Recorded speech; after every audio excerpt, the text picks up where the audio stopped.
présente, Vincent. Et alors je dois dire quoi? Je sais pas. Hein. Non, bah, tu me prends dépourvu là. Attends, arrête. Murmure. Murmure. Murmure. Murmure.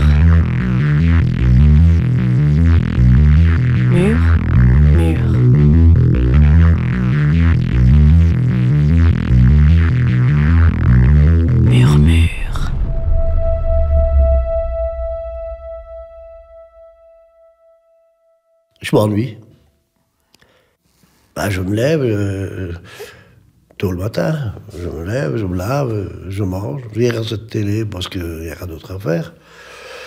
Puis je vais travailler et puis je rentre à la pause, puis je retourne travailler, puis je rentre et c'est nouveau, c'est un train-train quotidien. Avant, ben, on avait d'autres moyens, donc la vie était différente aussi. C'est plus la même chose. Maintenant, qu'est-ce qui reste encore? J'ai 62 ans. Là, je suis né au Maroc. Et voilà, j'étais chez Arpège Prélude. Donc je salue d'ailleurs ceux qui étaient là. J'ai deux côtés. Je suis un scorpion un peu bizarre. Ou bon, non, tout à fait normal, quoi. Il y a les bons et les mauvais côtés. Le côté positif, moi je suis positif totalement. J'ose dire ce que je pense. Et je cherche les mots pour... mes paroles, là, je parle là. Ne pas dire des paroles qui ne sont pas exactement ce que je pense. Peut-être que, bon, tu aurais peut-être réfléchir un peu plus longtemps quand je parle, comme maintenant d'ailleurs. J'aurais peut-être dû réfléchir un peu plus longtemps. J'aurais dû avoir les questions comme les hommes politiques. Tu aurais dû me donner les questions que j'aurais travaillé. Non, je préfère répondre comme ça. La positivité, c'est tout simplement d'être positif, de croire. Malgré que j'ai un certain âge, tant pis. Voilà, bon, je ne vais pas frimer, quoi. Positivité, c'est général. Sois plus précis dans ta question. J'ai pas de regrets sur le passé. J'ai juste envie de pouvoir les revivre, les mêmes situations, en pensant comme maintenant. J'aurais pu tout changer, mais c'est pas le cas. Mais bon, ceux qui écoutent, peut-être qu'eux pourront changer.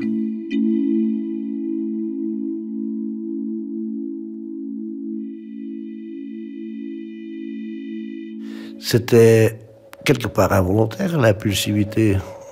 Ça, c'est dû à ce que j'ai appris dans la vie, ce que j'ai vu, ce que j'ai reçu, ce qu'on m'a appris, ce qu'on m'a pas appris. Voilà, donc quelque part, mon impulsivité, elle a servi aussi à d'autres personnes pour tirer profit. Parce qu'avant, j'avais des personnes qui étaient quand même plus branchées psychologie, certainement, puisqu'ils arrivaient à me manipuler. Tu vois, quelqu'un me téléphonait, me dit « Ouais, l'autre, il a agressé ma femme, celui-là, il a fait... » Alors moi, je prenais directement parti sans chercher à comprendre. Et ça, j'ai appris chez Arpège que c'était quelque chose d'important. Il faut réfléchir. Il faut utiliser son cerveau à bon escient.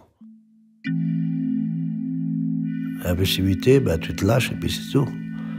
Mais avec Arpège, j'ai appris qu'il fallait quand même un peu gérer les situations de stress.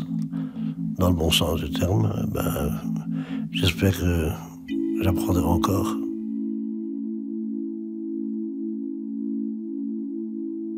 Pour Prélude, eh ben, à la base, c'était une sanction qui venait du procureur du roi. Parce que j'aurais cassé les dents de quelqu'un. Je suis pas au courant.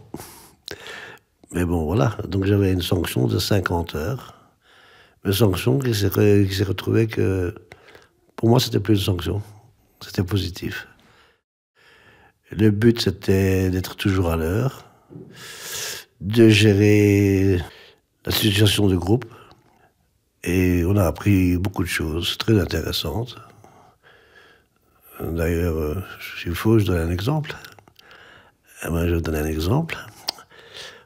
Avant que ce soit fini, les 50 heures, j'ai été appelé chez le procureur qui m'a dit « Ah, c'est vous? Si ça avait été moi, vous n'auriez pas eu les 50 heures. Et il est vrai que, avant d'avoir été à Prélude, j'aurais réagi différemment. C'est le but, je crois, du procureur. Chose qui n'a pas marché, parce que j'ai appris certains trucs de base qui sont très intéressants pour tout le monde. Pour tout le monde, ça veut dire pour le procureur et pour moi. Et pour moi et pour le procureur. Parce que finalement, quand elle m'a dit, bon, si c'était moi, vous n'auriez pas eu les 50 heures. À la base, je pouvais le prendre dans deux sens. Eh ben, j'ai répondu que ça aurait été bien dommage. Parce que finalement, j'aurais bien voulu avoir 50 heures en plus. Voilà, mais sinon, en repêche, c'était cool. J'ai eu certains moments d'émotion. Surtout quand j'étais écouté. Moi, le fait de pouvoir m'extérioriser, quelque part, ça me fait... Je sais pas, j'avais de la tristesse et en même temps un peu de réconfort, parce que je pouvais exprimer certaines choses qu'ils ne les regardaient certainement pas. Hein. Ils en avaient rien à cirer, peut-être, je sais pas.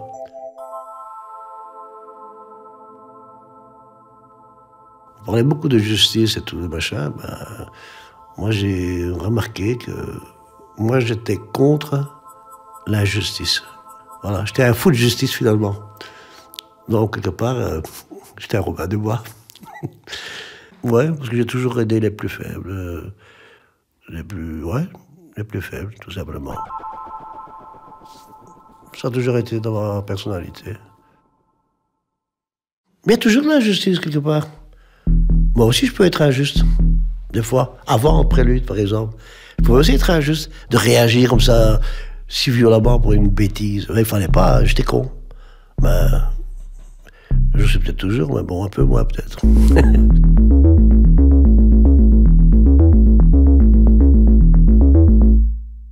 Moi, la première fois que j'ai été condamné, 15 mois ferme, 15 mois de sursis. Mais moi, je comprenais rien de ça. 15 plus 15, pour moi, ça fait 30. Mais bon, sursis, ça voulait dire quoi? Ça voulait dire que tu avais 15 mois de prison à faire, direct, et 15 mois en sursis. C'est ce que j'avais compris. Et j'avais un avocat un peu bidon. Lui, il me dit toujours faire appel. Donc j'ai fait appel. Et là, j'ai reçu 36 mois, tout en sursis. Alors là, c'est là que j'ai appris que ça voulait dire l'épée de Damoclès. Elle me dit, oui, vous avez l'épée de Damoclès. Mais bon, je l'ai appris par après, ça voulait dire. Je cherchais pas midi 14 heures à ce moment-là. Elle me dit, ouais, vous pouvez partir. J'étais content. Et mon avocat, il était fier. Fier, mais il était con. Parce que 36 mois de sursis, ça voulait dire, à la moindre incartade, tu prends un 36 mois avec. Donc, j'ai eu une deuxième condamnation, malheureusement. 6 mois de prison pour vol d'une boîte d'allumettes. Ça, je tiens à le préciser. Vol pour une boîte d'allumettes. Il est vrai qu'on m'a trouvé dans une maison.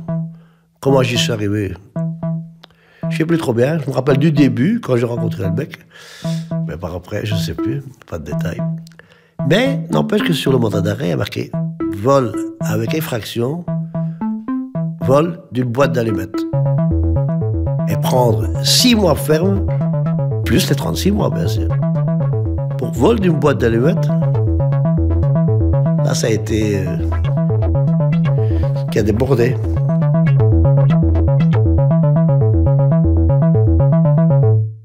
Généraliser la prison pour tout dérapage, c'est nul, ouais.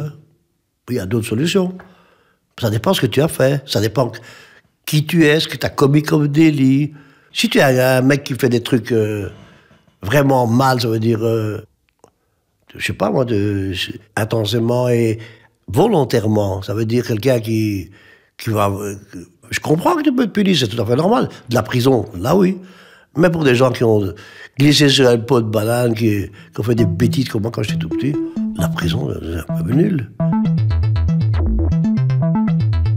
Quand je faisais des fugues, j'étais mineur et j'étais obligé de faire 15 jours de prison avant d'aller en pensionnat, quand on m'arrêtait. Et dans une des condamnations, il y avait, dans la première, je ne sais plus, là où il y avait un garçon, un Français, Jean-Marie. On avait fait des casses ensemble. C'est vrai que là parce que quand j'étais en fugue, pour survivre, il faut voler, il faut faire plein de choses. Ça, si tu veux, on peut rentrer en détail après. Mais alors là, t'en as pour des heures d'enregistrement. Bon. Mais je ne veux pas oublier ça, parce qu'en fait, on avait volé des cigarettes. On volait des cigarettes. Et moi, bête comme je devais être, j'ai proposé des cigarettes à un flic qui était dans une discothèque. Quelque part, il m'a provoqué. Bon, mais normalement, c'est interdit la provocation. Mais soit. Et le flic, il m'a dit, ouais, combien de cigarettes tu as? Je dis, oh, j'en ai tant que tu veux, 500, 600 fardes. Mais je savais pas que c'était un flic. Eh ben, j'étais mineur, on nous a mis en prison, je peux comprendre. Mais après une semaine, le majeur, ils l'ont libéré. Et moi, après 15 jours, ils m'ont remis 15 jours. Non, c'est pas logique, hein.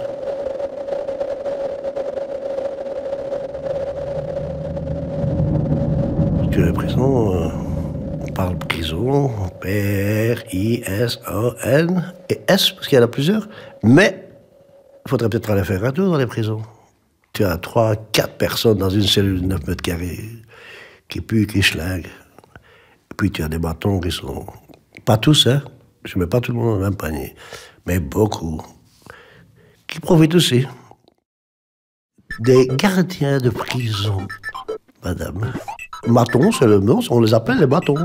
Les gens qui sont en prison, qui disent un maton, ils savent ce que c'est. Toi, tu vas penser que c'est un petit gâteau. La tarte au maton. Voilà.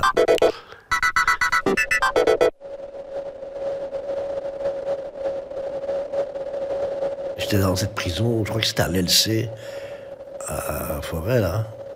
Donc, je me sentais un peu hors des normes, je me sentais comme un voyou. Donc, quelque part, ça n'a pas été très positif. J'étais un voyou, pour moi. Hein. Donc, quand je suis retourné en maison de correction, tu penses bien hein, que bon, là, je me prenais peu un dur. Donc, j'ai évolué dans la sphère des animaux de la jungle. Et je devenais, je sais pas moi, Mowgli ou Bagheera. Non, j'étais pas gros, donc on peut dire Bagheera. J'étais pas gros du tout. Donc, à ce moment-là, j'ai évolué dans ma façon d'être impulsif et tout, c'est normal. C'était injuste. Quand tu as été abusé physiquement, des coups, moralement, psychiquement, par des autorités, entre guillemets, des personnes qui étaient responsables, qui devaient soi-disant donner le bon exemple, mais que finalement, qui ont été très négatifs, ils m'ont pas appris les bonnes choses. Donc, c'est comme un peu comme dans la jungle, quoi. T'as la proie et tu as l'autre, comment on appelle l'autre? Prédateur. Ben, moi j'ai appris aussi, la meilleure défense c'est l'attaque. C'est peut-être pas la bonne façon. Mais chez Prélude, j'ai appris justement qu'il y avait d'autres solutions. Donc quelque part, je regrette de ne pas avoir eu 50 heures en plus. Ou de ne pas avoir fait à l'école avant la psychologie, ça aurait été très intéressant.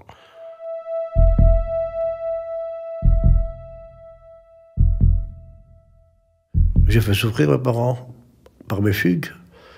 Mais mes fugues sont dues aussi bon, que mes parents n'étaient pas près de moi, quoi. J'ai jamais eu quoi que ce soit à leur reprocher, mais sans plus, quoi. Mais très simple. Une famille nombreuse. Ça me manquait d'ailleurs, parce qu'on chamaillait à table, c'était chouette. 9 enfants. 11, je crois, avant, 11, mais 2 qui sont décédés. Une sœur à 18 ans, un frère à 6 ans. Je ne pourrais pas en parler avec beaucoup de détails, parce que... Mais j'ai pas eu beaucoup de relations, finalement. C'était une époque où les coups volaient, à tout bas. Chaque fois qu'on faisait des bêtises, c'était des coups. Voilà. Sinon, je me rappelle que ma maman, j'ai dû la faire pleurer, parce que j'étais des longues fugues. Je faisais des très longues fugues. Et j'ai un jour rencontré ma maman sous un tunnel qui donnait sur la place Saint-Lazare, rue de Brabant. Et je l'ai encore en visu. Elle me regarde, elle fait « Mon fils !» Elle court, et puis c'était un tunnel avec tous des petites arcades qui donnaient d'un tunnel à... Il y avait 5-6 tunnels là. J'ai sauté au-dessus du truc de l'arcade, j'ai passé dans l'autre tunnel, et ma maman, ça n'avait pas sauté, bien sûr. Et j'ai fugué, je suis reparti. Ça m'a quand même un peu mis mal à l'aise plus tard.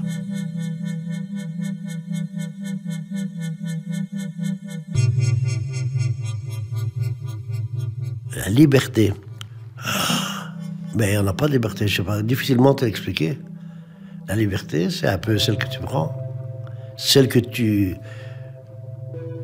peux voler, ta liberté. C'est tout, parce que t'as pas de liberté. C'est quoi la liberté? Faire ce que tu veux quand tu danses, c'est pas ça la liberté. La liberté, c'est très vague. Le bonheur, c'est différent. La liberté, c'est... Si tu pouvais être libre d'être vraiment comme tu veux, c'est d'être heureux. Mais tu ne peux pas. Si je me sens libre, je dois être honnête. Ben non. Qui est libre? Celui qui dit qu'il est libre, ouais. Quand on dit le libre choix, ouais, ça c'est dans la Bible, ouais, ben c'est des foutaises, ça. T'es libre de quoi? Si t'es libre, si tu veux prendre ta liberté, tu es comme un oiseau, quoi. Libre de voler dans le ciel, sans frontières. Ça, c'est être libre. Sans frontières, sans race, sans quoi que ce soit. Non, mais t'as toujours tes lois à la mort moelleux, là, qui viennent avec tes frontières et tes... Oh là là, ça n'existe pas, la liberté. Tu as la liberté, ouais. Non, même pas. Même si tu veux plonger, tu ne peux pas. Non, il n'y a pas de liberté. Il n'y a personne qui est libre. On croit être libre. On veut croire que tu es libre. Ouais. Tu vas me comparer à certaines... Ouais, mais alors là, on n'est pas sur l'auberge. Hein. Non, il n'y a pas de liberté. On est libre de rien. Ouais, tu es libre... même pas. Mais non, c'est carrément une obligation, non? Non. Liberté, je sais pas. Pouvoir voler. Voler dans le ciel, hein. Comme les oiseaux. Ça, ce serait bien. Et même eux, les pauvres, sont pas libres parce que finalement, on les pollue, non. Je vois vraiment pas. C'est une question piège, ça. Hein? Les autres, tu peux dire que tu es libre, je te croirais pas. Tu es déjà libre dans ton cerveau, peut-être. Et encore, si on te l'a pas perturbé quand tu es petit.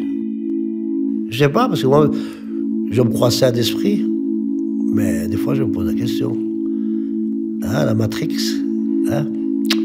Qui sait?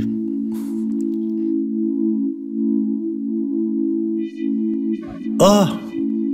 Qui je suis aujourd'hui vraiment? Non, je sais pas. Ben, je suis ce qu'on m'a laissé devenir. Je suis qui? Je suis moi. Comme j'aurais voulu être avant.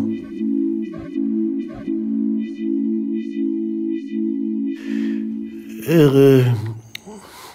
Vraiment comme tout le monde devrait l'être. On va dire oui. Ouais. Peut-être un peu plus que certains. Je ne peux pas parler comme ça généralement parce que je ne serais pas honnête avec moi-même. Donc si je te dis que je ne sais pas, ça veut dire que je ne vais pas utiliser de mots pour cerner certains trucs qui passent dans ma tête. Je voudrais bien t'exprimer, mais c'est très difficile pour moi. Voilà, les mots. Toi, tu as pu mettre certains mots. D'autres personnes n'ont qu'à mettre leurs mots s'ils veulent, mais ils ne me connaissent pas, donc ils ne peuvent pas dire. Tu ne peux pas juger quelqu'un si tu ne le connais pas. D'ailleurs, qui peut juger qui? Je sais pas. Il faut se juger soi-même. Je sais pas. Je suis quelqu'un de bien. Je crois. Hein. Ceux qui ne croient pas, je m'en fiche. C'est leur problème. Non. Je suis quelqu'un d'aimant. Quand j'aime, j'aime. Quand j'aime pas, bof. Sans plus. J'oublie. Je suis quelqu'un de sincère. Peut-être un peu trop. Mais ça, c'est mon problème. Quelque part, c'est ça qui donne la liberté.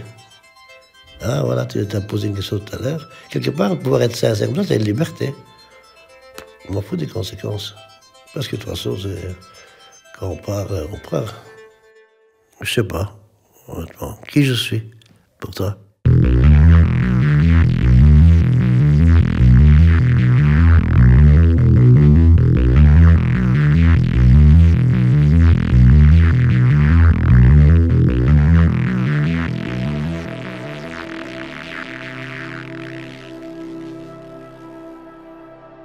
Murmure est un podcast de Ambre Cizelet, produit par We Tell Stories. Nous remercions toutes les personnes qui ont participé à la campagne de crowdfunding. C'est grâce à vous que ce podcast existe. Merci à ceux qui ont témoigné et merci à l'équipe de la SBL Arpège Prélude pour son accueil et son soutien. We Tell Stories.